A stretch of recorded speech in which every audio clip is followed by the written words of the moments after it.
আসলে রানীমা, আগেকার কথা যে ছেড়েও দিই, তবু মন্ত্র দীক্ষা কালে ওর মধ্যে যে ভাব আমি দেখেছিলাম, তখনই বুঝেছিলাম ও যে সেজন নয়। কেউ আসলে রানীমা, শ্রী ভগবান মায়া সহযোগে জীব ও অবতার আদি নানান আকার ধারণ করতে পারেন। ব্যাপারটা একটু বাড়াবাড়ি হয়ে যাচ্ছে না ভট্টমশাই?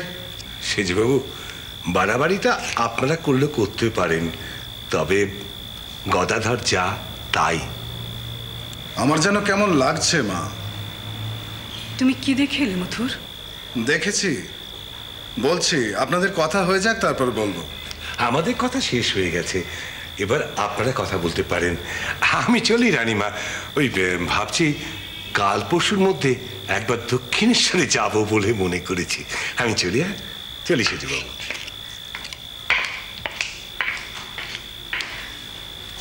কি দেখে এলে মথুর? সত্যি?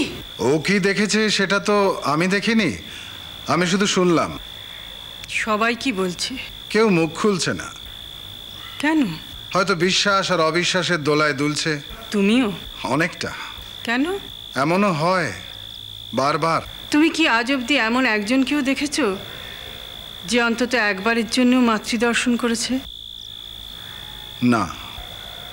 তাহলে এই একবার আর বারবার এর মধ্যে কি তফাৎ, অন্তত তোমার কাছে?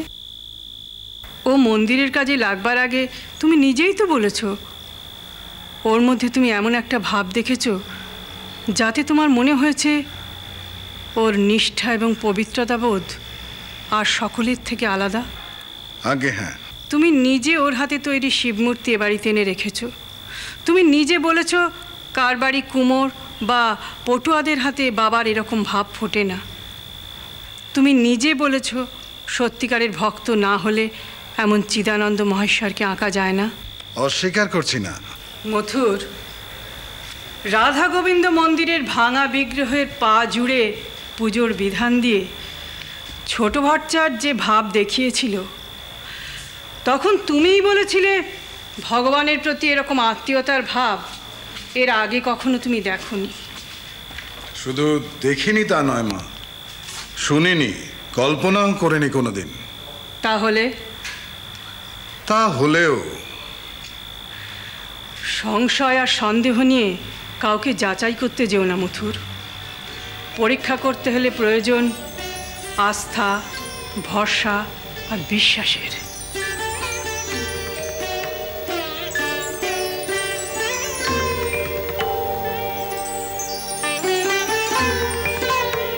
বিশ্বাস? কি আর বলবো মশাই, কাজ কি কম? রানীমার জামাইয়ের খিদমতগিরি। এই বলছেন এখানে যাও, ওই বলছেন ওখানে যাও। বেশ ছিলাম জমিদারিতে, তা সেখান থেকে তুলিয়ে এনে এখানে জুড়ে দিলেন। তা ব্যাপারটা কি মশাই বলুন তো? হ্যাঁ, সেরেস্তায় বসে আছেন, অথচ কথাও বলছেন না, সারাও দিচ্ছেন না। এ দেখুন, আমি না আপনার সঙ্গে একটু আলাপ করতে চাই। আমার এখন বিলাপ করতে মন চাইছে। কেন বলুন তো? আপনি তো সোনাবেড়াতে ওই সেজবাবুর টিকটিকির কাজ করতেন, ওই জমিদারির ভেতরে কে কি উল্টো পাল্টা কাজ করছে এইসব খবর দিতেন। আগে যথার্থ বলেছেন। এখন কি করেন? এখনো টিকটিকি, তবে জমিদারির টিকটিকি নয়, এক মন্দিরের টিকটিকি। এতে বেশ পূর্ণ সঞ্চয় হয়। হ্যাঁ, তারপর এই সেজুবাবু কি করলো জানেন? কি? আমাকে জমিদারি থেকে তুলিয়ে না থাক, বলবো না, এতে বললে পুণ্য কেটে যায়।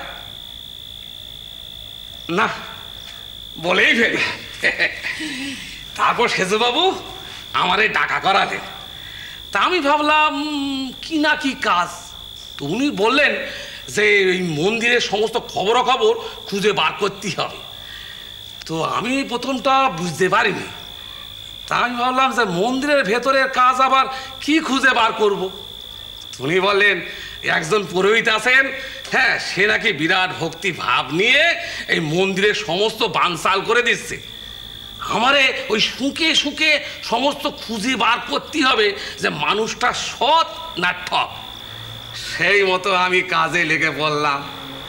তারপর কি হলো জানেন? কি? একেবারে ভেসে গেলাম। কিসে? ওই মানুষটার ভক্তি সাগরে। কে জানেন তো? সে হচ্ছে মন্দিরের ছোট ভার্সাস। তার দুটো নাম, একটা হচ্ছে গদাই আর একটা হচ্ছে রামকৃষ্ণ। তার দুটো নামই সত্যি। তারপর কি হলো? তারপর আর কি হবে, আমি তার দোষ কিছুতেই খুঁজে পাচ্ছি না। সেজুবাবু যত বলেন যেভাবেই হোক তার দোষ খুঁজে বার করতে হবে, আমি তত তার গুণপনা গাইতে থাকি। ব্যাস, আমার চাকরিটা চলে গেল। পাগল নাকি? চাকরি যেতে হাসছেন? তা নয় তো কি। হ্যাঁ, একটা চাকরি চলে গেল, আরেকটা চাকরি জুটে গেল। হ্যাঁ, তবে হ্যাঁ, এখন এই গদাই ঠাকুরের মানে বিপক্ষে আমার আর কিছু বলতে হবে না। তার পক্ষে সমস্ত ভালো কথা আমারে বলতে হবে। আমার কিন্তু ভালো কথা বলতে বেশ ভালো লাগে। তাতে হাসবো না তো কি কাঁদবো নাকি মশাই? আমার ব্যাপারটা তাহলে বুঝুন। আপনার ওই ফেলে আসা কাজটা এখন আমাকে সারতে হবে। নরকে জানাশোনা আছে তো? না মানে বলছিলাম নরকে জানাশোনা আছে তো, নাহলে ঠাই পাবেন না। একে তোমাকে বললাম না সিধে মন্দিরের দিকে চলে যেতে? আর ঠাকুরের নামে কে কি বলছে সেটা নজর রাখতে। কেউ কিছু বললেই সঙ্গে সঙ্গে তার সঙ্গে আলাপ জমিয়ে তার নাম ঠিকানা সব টুকে রাখবে। ঠিক আছে, আমি তাহলে এখন যাচ্ছি। হ্যাঁ, যাও। একি, তুমি কোথায় যাচ্ছ? ওকে নিয়ে যাবে না? গোলক, তোমার কাজটা তুমি বুঝে নিয়েছো তো? নবীন যেমন ঠাকুরের পক্ষের দিকে থাকছে, তুমি থাকবে বিপক্ষে।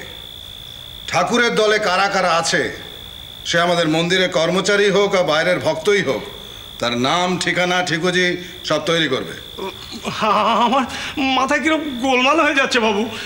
আপনি একই সঙ্গে একজনকে এদিকে আরেকজনকে ওদিকে জুতেছেন, তা মাঝখানে পড়ে দুজনের টানাটানিতে দুফাক হয়ে যাবে তো। হবে না, তাহলে আর অখণ্ড মণ্ডল লেখা আর কি হলো? ও কি করছে মা? তুমি ওকে সামলাও। তুই সামলা। আমি অনেক বলেছি, আমার কথা ও শোনেনি।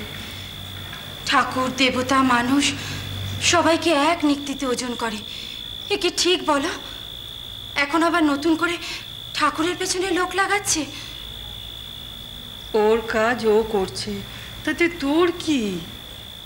চিরকাল তো ও তাই করে, ওর কাজ ও করে। তোমার লাই পেয়ে পেয়ে ও ধরাকে একেবারে সরা জ্ঞান করছে। এদিকে আমার ভেতরে অশান্তির ঝড়। এ তো ডেকে আনা। এ কথা তুমি বলতে পারলে মা? আজ মন্দির নিয়ে এসব শুরু করেছে। এর আগে জমিদারি নিয়েও ঠিক এরকম করেছিল। সেদিন মেজো জামাইবাবু তো আমাকে পরিষ্কার কথা বলে গেল। বলুক। তার মানে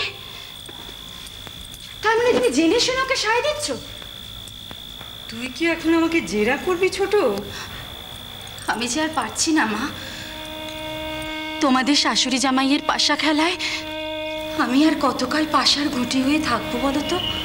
ছোট, তা নয় তো কি, তোমরা দুজন জমিদারি ঢাক সামলাতে গিয়ে এই বাড়ির সব কিছু তছনছ করে দিয়েছ।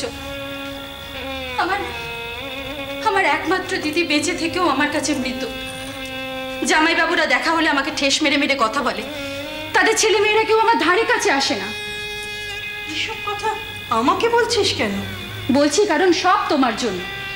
তুমি রানী রাজেশ্বরী সেজে থাকবার জন্য জমিদারি সামলাতে গিয়ে এক জামাইকে আরেক জামাইয়ের পেছনে তুরুপের তাস করেছো। আমাদের মেয়েদের তুমি শাড়ি জামা গয়নাগাটি দিয়ে মন ভরিয়েছো ঠিকই, কিন্তু ঘর বাঁধতে দাওনি কোনোদিন। তুই চুপ করবি? কেন চুপ করবো?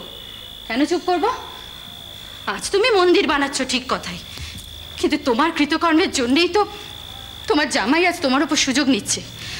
পদ্মবনে মত্ত হস্তির মতো ঢুকে সব তছনছ করে দিচ্ছে।